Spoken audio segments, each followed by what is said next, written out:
kapatid. Magandang umaga rin po, Father. Bigyan po natin uli sa ating mahal na Panginoon isa pa malakas na palakpak.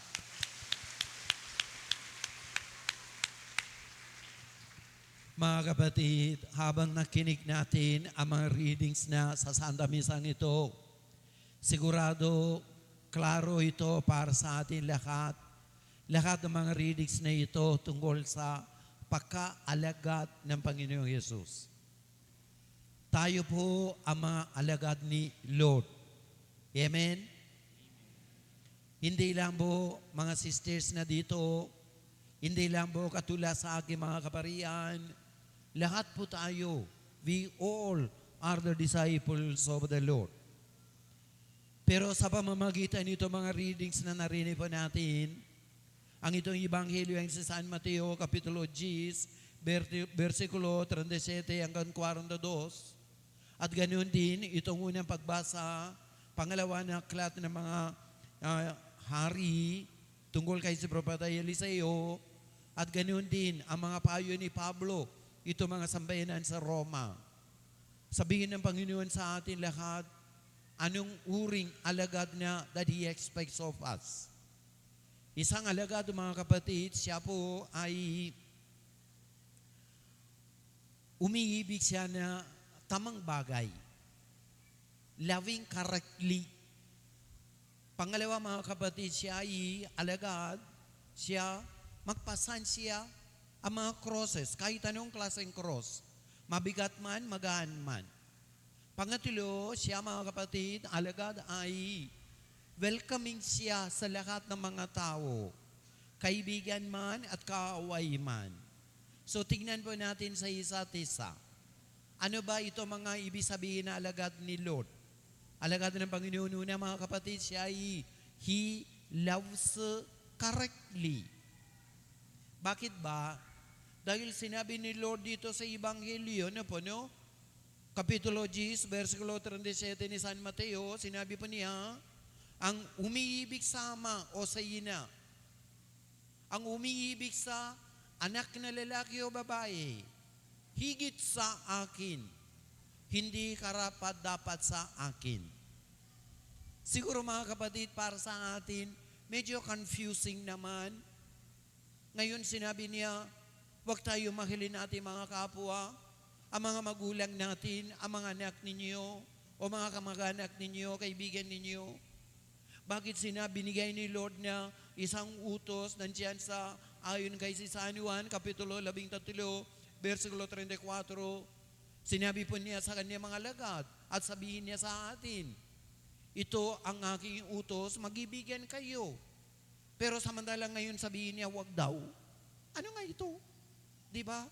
Nalito tayo, di ba? No? Pero mga kapatid, walang nalitoan.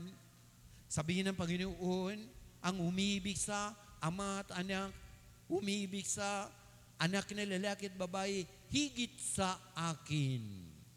So mga kapatid, ang complete, ang perfectong pagmamahal natin, hindi mga tao, sila ay magulang man, anak man, kaibigan man, kamag-anak man, ang higit na pagmamahal ay para sa Panginoon Diyos. Amen? Amen? Bakit ba? Dahil mga kapatid, itong pangalawa na bagay, siya ay magpasan siya ang cross. Ang ating pagmamahal, itong perfectong pagmamahal, higit na pagmamahal sa Panginoon, ito ang tulungan sa atin na buhat ang mga crosses. Ano ba itong cross mga kapatid? Sino ba ang mga crosses? Tayo mismo. Tayo ang mga crosses sa buhay ng mga kapwa natin. Magulang man, anak man, kaibigan man, kamag-anak man. Tayo mismo. Kapag tayo magsungit-sungit tayo sa isa't isa, kapag tayo magtambo-tambo po tayo sa isa't isa, kapag hindi tayo sumunod sa ang mga utos ng mga magulang, kapag magsagot-sagot po tayo, kapag hindi po tayo sumunod sa kalooban ng Panginoon, kapag malunod tayo sa mga bisyo sa ating buhay, cross na ito, di ba no? Tayo maging cross sa buhay ng mga tao. Ngayon, tanong ng Panginoon, ikaw, cross ba or grasya ka? So mga kapatid, ito sinabi ng Panginoon. Lahat tayo mga kapatid, may crosses nga. Nandito nga si Sir Ana at si Sir Anseta. Bakit sila pumunta all the way from Tuguegarao? Malayo, di ba na po? Region 1 pa, di ba na? O Region 2, Region 1, di ba na po? Tingnan niyo mga kapatid, may cross sa buhay nila. Anong cross sa buhay nila? Nag-away-away? Hindi po. Ang cross sa buhay nila, kulang ang pagkabukasyon sa kanilang ang community. Ganun din kami mga kapatid. Ang mga kaparian, siguro minsan ninyo, si Father Job, parang walang cross sa buhay niya, no? Hindi po. Mayroon din ang mga cross. Kami, mga Lasalit, mga kapatid, tingnan niyo ang cross sa amin. Ang laki. Ang laki ang cross, di ba, no? Bakit? Ito mga kapatid, mag-remind niya sa amin. Cross yan. Yakapin mo. Ilagay mo sa malapit sa dibdib mo. Malapit sa puso mo.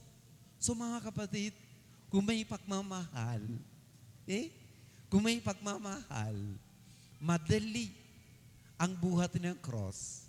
Madali magpasa ng cross.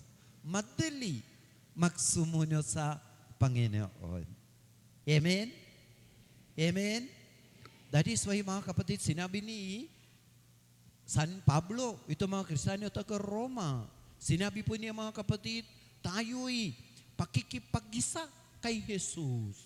Tayo mga kapatid, every time na buha tayo, magpasan tayo at cross at sumunod sa Panginoon, tayo'y mga kapatid ay pakikipag-isa kay Jesus upang tayo'y ay isang bagong nilala. Amen? Amen? Una mga kapatid, tamang klase na pagmamahal, no? Loving correctly. Pangalawa mga kapatid, magpasan ang cross. At pangatlo ay mga kapatid, ang isang alagad, siya'y welcoming siya sa lahat ng mga tao. Hindi lang sa kaibigan, hindi lang mga kamag-anak, pati mga kaaway. Ang mga tao na di niya gusto o di sila gusto, lahat-lahat.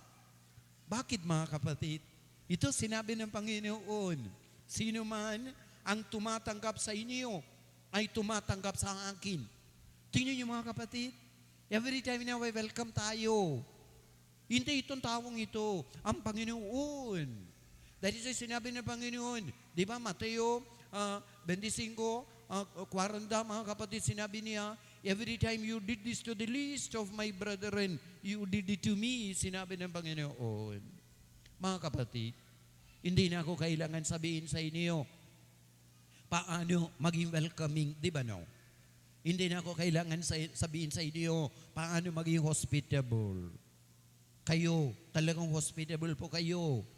Noong uwi ako sa amin, tanong ng mga kapatid ko, enjoy ka ba ang buhay mo sa Pilipinas? Sabi ko, siyempre naman, enjoy ako. Bakit? Tanong nila. Sabi ko, dahil ang bait ang mga Pilipino. Di ba mabait kayo, di ba? Hindi. Mabait po tayo. Ako, 44 years na ako dito sa Pilipinas. Mas matagal na ako dito sa amin. Si Sister Ana, 27 na anyos siya dito sa Pilipinas. Paano siya nag-survive 27 anyos? Si Sister Aneseta, 15 years na siya dito sa Pilipinas. Paano siya mag-survive 15 years mga kapatid? Kung hindi, mabait ang mga tao sa kanila. Amen? Mga kapatid, ito sabihin ng Panginoon sa atin. Tanggapin natin sa lahat. Bakit ba? May gantimbala po tayo. Tingnan niyo mga kapatid, sinabi ni Lord. Ang gantimbala mga kapatid, kahit maliit lang ang isang mabuti na gawa natin sa ating mga kapwa. Tingin at pansin ni Lord. Hindi siya bulag mga kapatid. Kahit isang basong mali, Isang maliit na basong tubig nga sinabi. Kahit isang maliit na basong tubig, mga kapatid, talagang pansin niya. Sinabi niya, may gantimpala kayo.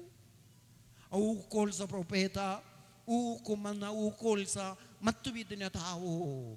So mga kapatid, ang pinakamahalaga na gantimpala, sana tanggapin natin sa kanyang presensya sa langit.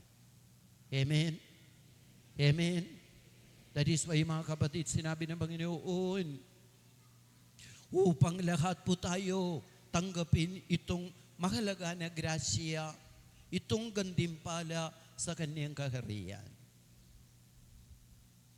Sana tayong lahat, ang mga alagad na magmamahal na tama, ang mga alagad na mapasan ang kanyang krus, at ang alagad na welcome, tanggapin sa lahat ng uri ng mga tao.